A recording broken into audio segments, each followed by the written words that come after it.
அனைவருக்கும் வணக்கம். மலையவெட்டி மீனாட்சி நாகப்பனுக்கு மகன் சோமசுந்தரம் என்ற பாலாஜி. நான் ஒரு புத்தகம் எழுதியிருக்கேன், தேன் துளிகள்னு சொல்லி. நான் இங்கே அழகப்பையா காலேஜில் தான் படித்து முடிச்சுட்டு இந்த மாதிரி புக் எழுதணும் முடிச்சு புக்கு எழுதியிருக்கேன். இந்த புக்கில் ஒரு 17 சாப்டர் சின்ன சின்ன சாப்டராக எழுதியிருக்கேன்.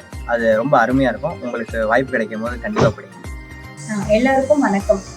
எங்கள் ஆயா வீடு வந்து வேந்தம்பட்டியை சேர்ந்த சிங்காரம் செட்டியார் ராமாயாச்சி. அதே மாதிரி எங்கள் அப்பத்தா வீடு வந்து அழகியவான் செட்டியார்னு சொல்லுவாங்க. சொர்ணா ஆச்சி சுப்பையா செட்டியார். அவங்களுடைய மகன் எனது தந்தை நாகப்பன் செட்டியாரும் மீனாட்சி ஆச்சி. என்னுடைய சகோதரன் வந்து நான் சோமசுந்தரம்.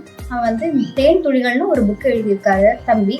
அது தமிழ் மொழியில் எழுதியிருக்காரு. ரொம்ப அருமையான கருத்துக்கள் இருக்கும். வாழ்க்கைக்கு தேவையான கருத்துக்கள் எல்லாமே அதில் இருக்கும்.